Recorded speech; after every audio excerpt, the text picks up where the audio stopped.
Hi, it's Rachel with Stirring the Deep. I want to talk to those of you out there who may be feeling a restlessness in your spirit, spiritually hungry. You're not feeling connected at church or like you fit in. You're bouncing between churches. You're seeking for something because you're in a rut in your relationship with God. Often, what happens is our spirit feels all that because we need to go through a transition, and that is from looking to those around us to kind of nourish our relationship to God, to really fellowshipping with God Himself and building that relationship. Because what happens is when we first come to realize God's love for us, how He has forgiven us and reconciled us back to Himself, which He showed through Jesus Christ, we are in a church or we go to church because that's what we've been taught as a society. That's what you do. And in church, we hear people talk about God and we engage in works and ministries. Though there's nothing wrong with those in themselves, especially if people are talking about the truth, of course. But what happens is that doesn't fill your lamp with oil. The lamp is your soul and the oil is your spirit. And this analogy is used throughout the Bible. And I specifically want to reference Matthew 25, where it talks about the parable of the 10 virgins, the 5 wise and the 5 foolish. Because the wise ones had the oil, the foolish didn't. The wise ones were prepared when the bridegroom came, the foolish were not. And the wise ones could not give their oil to the foolish ones.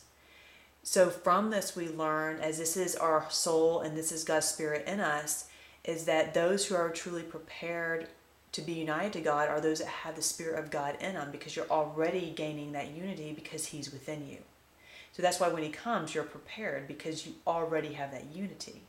And 2, we can't get oil from somebody else. So no matter how much they've learned, what they've learned, their relationship with God, we can hear that and that's great, but that doesn't fill our lamp with oil. What fills our lamp with oil is that fellowship, individual fellowship with God. And that's seeking Him one-on-one in His Word, in our life circumstances, through His creation. All these things are tools by which He teaches us, His Holy Spirit teaches us about Him. Because the new covenant is that God comes to write His truth on our hearts and our minds. He writes it on our hearts and minds. In Matthew 23, Jesus says, one is your teacher, the Christ. He is our teacher.